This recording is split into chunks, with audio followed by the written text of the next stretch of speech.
All right. Jeez. That last chapter was so amazing that I woke up with no beard. Wow. Hood showing up in Dragnapur. This plan is amazing. I guess maybe Draconis thought it was totally they were screwed, and I'm pretty sure that means I was thinking, did he put in a loophole? Did he not? Like Krull suggested in the prologue of Midnight Memories of Ice. Could you imagine people who skip prologues reading this series? Like they would be so lost. We go back to the prologue so much. Um, but after all that, they made this plan. Hood's gonna go in with his army, and it's like the coolest thing ever. And I don't know what levels of death needed to happen in Darujistan, or if it was just this lady, Gaz's wife, who kind of summoned him, or if it had to be like just unspeakable levels of death to have him show up like this. Wow. And now that they've done that, and it's so funny that he would say what he said, and then Animatrix chops his head off. Like, it is funny in retrospect, really funny. But now Animander Rake is very vulnerable. And I keep looking at these pages like, oh crap, oh crap, oh crap, he's got to get through this. I don't want Calor to get that sword. That would be so bad. I don't want Traveler to go in and get that sword. Spinnick is awesome. Spinnick is awesome. Okay, well, let's keep going. I'm so excited at where this is going to go. I'm either in the last chapter or maybe there's three left. I don't know. Crazy. All right, we got this ox again. We keep having this ox. I should have paid more attention to it as we were going. Um, I mean, an ox was carrying Morelio in and stuff, but I should have paid more attention to it. Next time I read this book, I'm going to pay more attention to the ox symbolism and stuff like that, because there is lots you could take from it, but no time for that now. Magora and Pus run out of the temple here, and it's just chaos. Oh man, this is like the best, the worst, and the best. We have, the Hounds are fighting each other, Baron and Pallid, and they just happen to show up where Berthol is, and he's pinned under rubble, like his legs, and Pallid has gone freaking crazy. Uh, jeez, and attacks Baron, but Char shows up, and then faces down a Hound of Light or whatever. So I guess here we're going to see if they are stronger than the Hounds of Shadow, because we have this kind of level where the dark is, the Dargoth are like the peak, but I wonder if what these Hounds of Light are going to be like. Um, Holy smokes. And then he rips his legs out of the rubble. Like that would have just, oh, that would have hurt so bad. Um, One time I was playing with that just reminds me, I was playing at my grandpa's house, old acreage house with just old. You go downstairs and you're like, this place feels like it's still in the 1800s or something.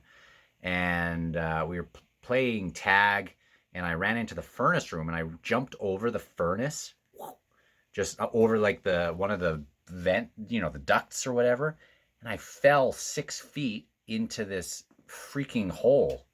Um, and at the bottom of it was just a bunch of like torn up cement and stuff.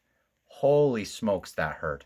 And I just that everyone knew where I was after that.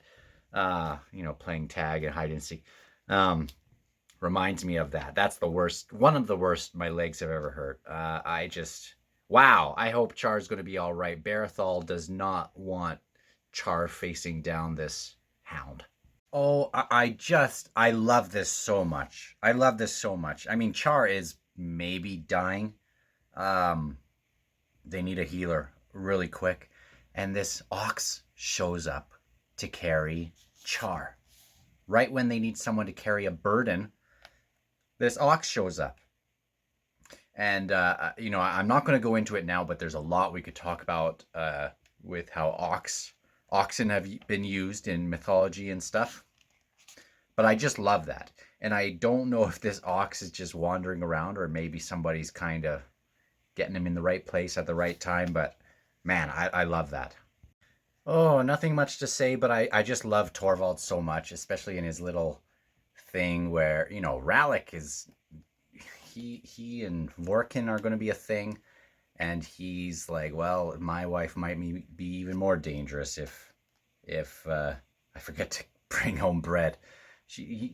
I just love Torvald and his wife so much. But what the heck is going on with this moon in the sky? I still don't. I can't believe that's just like a side thing still in my mind.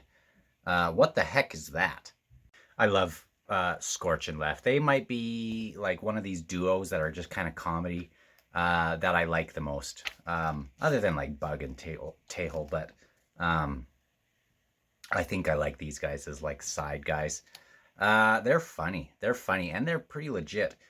They just ran into a Hound of Shadow, I think it was. I don't know if it was a Hound of Shadow or a Hound of Light. I think it was a Hound of Shadow. But it like flinches and leaves. Now it's so cool. What a great idea if you are Vorkin and you want to like get rid of the assassins.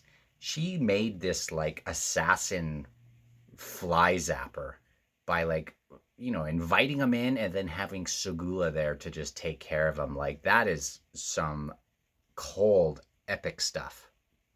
Okay, a couple things. We have Cutter, and he's wandering through Darujistan thinking about Apsalar. I love Cutter so much. We have Chalice, who now is, uh, standing, looking out at this moon that is like broken and filling the sky, and she has this glass orb that is another thing that I didn't really pay great attention to up to this point. Says that it almost feels like it's uh, holding the moon prisoner or shone on the yeah. She held in her hands the glass globe in which shone the prisoner moon, and she paused, lifting her gaze, and stared at wonder at the destruction now filling a third of the sky. What the heck is going on? Wow, Cutter is great now, isn't he? And he doesn't fear these hounds anymore, but he despises them. He loves his city. He finally got back to his city, and he's seeing just awful destruction. And he figures that this must be at the command of Shadow Throne, who he is not pleased with, and he would like to plant his spear into him. Wow, could you imagine if that happens? We get Chalice again. Not gonna say much about her, even though she's watching this, and then we get the dust dreams of the world it had once been. So that's obviously significant for the next book. Right. Cutter's decided he's going to leave Darujistan, but before he does that, he's going to tell Chalice that her husband is dead, but that their future, they don't have a future together. But yeah, very cool. Oh, Chalice, holy smokes. Okay, she says she thinks dust of dreams. Will you now command the wind? Because the wind commands the dust of dreams. Dust of dreams, is it not time to set you free? And she is looking down at the flagstones with this globe in her hand and commits suicide. Wow, I love how Kruppa is talking about Anamander Rake. Just respects the heck out of him. Dang, this is going to be brutal. He just takes on the burden. Man. But the core burns still hot and pure. And it gathers itself bound by indomitable will.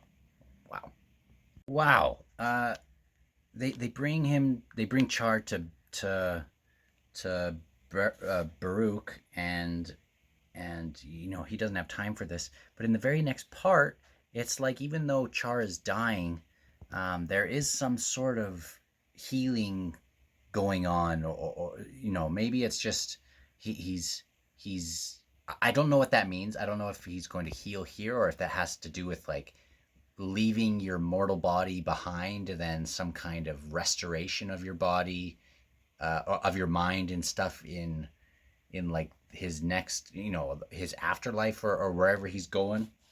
But there are things happening. We might get a very different Char after this. Holy smokes, a lot going on. Okay, they bring Char to Finnest house, to the Azath, and they knock on the door, and Race is there, and they're like, "Are you busy?" He's like, "Oh yeah, super busy." Um, and they're gonna leave him in there, and they also brought him a dead cat. So great. Um, and also, what's his face, Devad, whatever, with the splint legs. Um, he seems to be there. He confronted, raced, and got, he that didn't turn out so well. So, oh man. Okay, yeah. Dragnipur has drunk deep tonight, and now we have the two sisters, Envy and Spite, sisters, daughters of Draconis, wanting to stab each other in the back eventually, planning that. But first, they have to deal with Animander Ray. Crap. Two other people I didn't even really consider. Oh, well, that was a cool fight, but frick, is it over? I mean, she said it's not over. Even Karsa watching this is like, I wouldn't get involved with this. Yeah, Traveler just wants Hood. Could sense him there. And now he smacked with so much force that Dragnipur went into Rake's head. And it sounds like maybe it's not going to claim Rake. It's cheating or something. Right? Like it was like the crows were going to go take him, like they took Cotillion, but the hounds are like, nope. So maybe he'll somehow be alive. I don't know. Holy crap. Okay, Hounds of Light have shown up. And the moon is still such a mystery, but geez. Okay, yeah. Yeah, these hounds are stronger than the Hounds of Shadow. 10 of them, each of them a match for one of these hounds. And there's only 5. And they follow their masters is Dragnipur, because it's like this perfect justice, or whatever. That's an interesting note. Oh, there's a couple of quick things in a row, so we'll see. Jeez. I don't know if I can do all of these little snippets, if it's going to go all over the place, but we'll try our best. Okay, Tulas is hunting white hounds. Okay. We have Pust and Kruppa on their donkeys, their mules, and like, it's so funny because both of these guys are super legit, but at the same time, you don't worry about either of them actually doing any damage to the other for some reason. This girl wants the sword, by the way, which would be terrible. I don't want that.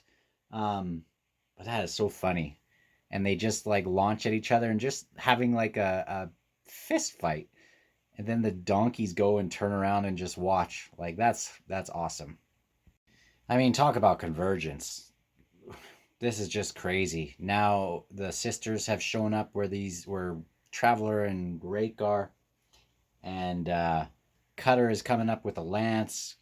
Karsa's watching this. Like this is going to be crazy. There's just so much. It's all just going down right here, and inside of the sword, like who knows what's going on inside of there. Dang it, we're starting to see people affected by the loss of Rake, if he's lost. Sure seems like it is, with Dragnipur sticking in his forehead, but apparently it's not the end. But Baruch is deeply affected by this. Oh, geez, a lot happened in that part. Um, Crocus and they've all converged, and Crocus recognizes Traveler and his sword, which I forgot meant either vengeance or grief, depending on who wields it. And it sounds like it was going to be vengeance against Hood, maybe, but now it is acting more like grief. Um, and the Hounds have shown up, and Karsa is like, "You better stand up, and we got to defend here." And I love that Crocus uh, introduces himself as Crocus, Crocus Youngman. I thought something like that was going to happen eventually. Um, and then right when this starts, the Hounds of Light attack. I don't know how this is going to go, but Hounds of Light attack, and this is when Spite and Envy use that time to destroy Hounds of Shadow. Like the 5 of them that are left or something. Like, crap. Oh man, I love Spinix so much. He held Calor off for a long time. And he wasn't even trying to wound him back. He was just trying to delay him. And even Calor just can't believe this. Like, he's almost brought to tears. And is even saying, even Spinix says, "I hope that one day you can be redeemed in the eyes of the world and they can see your true self." And Calor is like super, he's upset by this because I think he's definitely repressing maybe that true side. And I don't know. Calor is a very compelling character. Don't know where that's going to end. He runs in, and Corlat shows up, also shocked with how long that went. And Crone is there, and she calls him brother. I don't know if that's just a thing they all call each other, but if that is her true brother, then that is awesome, because I love Corlat. And if any other family would kind of beat I like the Bedicks. I love the Sengars. They are my top family. I love the Perrins, but I mean the Sengars are my top. But man, Spinach and Tool and Kalava are great. But yeah, Spinach and Corlat. That's awesome. Okay, last scene here. Right, I forgot in the last scene that Orphant, or this other guy with with Corlat, picks up Calor while this Tistandi is in his soul taken form, and just he knows he's going to get killed, but he's just going to delay Calor just a little bit more, just a little more. Wow, big sacrifices from these people. Asked, Anamander Rake has asked some big things of some of these people, but they are definitely willing. Great, great, great set of chapters, and now we are on chapter 24. Don't know if that's the last chapter before the epilogue, but man, this has been quite the conclusion so far, and now Calor's been delayed a little more, but he's on his way.